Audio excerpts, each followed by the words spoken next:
विद्या क्यों नष्ट हुई? विद्या क्यों नष्ट हुई? 18वीं कहानी बैताल पच्चीसी की। उज्जैन नगरी में महासेन नाम का राजा राज करता था।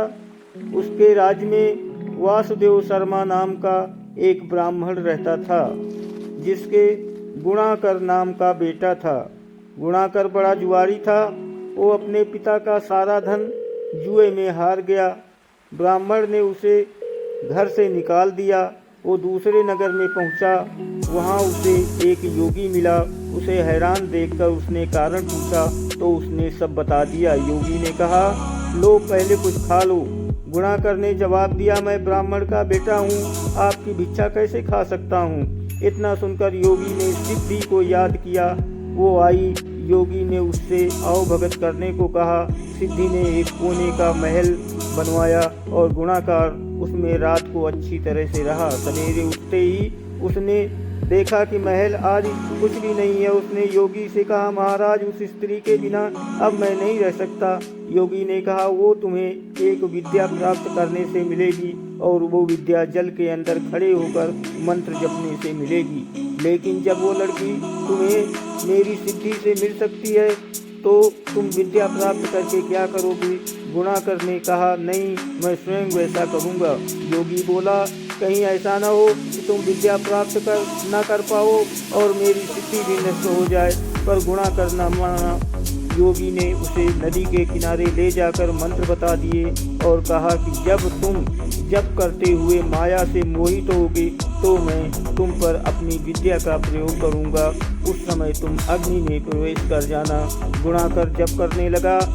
जब वो माया से एकदम मोहित हो गया तो देखता क्या है कि वो किसी ब्राह्मण के बेटे के रूप में पैदा हुआ है। उसका ब्याह हो गया, उसके बाल बच्चे भी हो गए। वो अपने जन्म की बात भूल गया। तभी योगी ने अपनी विद्या का प्रयोग किया। गुणाकर माया रहित होकर अग्नि में प्रवेश करने को तैयार हुआ। उसी समय उसने देखा कि उसे मरता देख उसके माँ बाप और दूसरे लोग रो रहे हैं और उसे आग में जाने से रोक रहे हैं। गुणाकर ने सोचा कि मेरे मरने पर ये सब भी मर जाएंगे और पता नहीं कि योगी की बात सच हो या न हो। इस तरह सोचता हुआ वो आग में घुसा तो आग ठंडी हो गई और माया भी शांत हो गई। गुणाकर चकित होकर योगी के पास आया और सारा हाल बता दिया। योगी ने कहा, मालूम होता है कि तुम्हारे करने में कोई कसर रह गई है। योगी ने स्वयं सिद्धि की याद की पर वो नहीं आई। इस तरह योगी और गुणाकर दोनों की विद्या नष्ट हो गई। इतनी कथा कहकर बेताल ने पूछा, राजन, ये बताओ कि दोनों की विद्या क्यों नष्ट हो गई? राजा बोला, इसका जवाब साफ है। निर्मल और शुद्ध संकल्प करने से ही सिद्धि प्राप्त होती है। गुणाकर के दिल में शंका हुई कि पता नहीं योगी की बात सच होगी या नहीं। योगी की विद्या इसलिए नष्ट हुई, उसने अपात्र को विद्या दी। राजा का उत्तर सुनकर बेताल फिर उसी पेड़ पर जाकर लटक गया।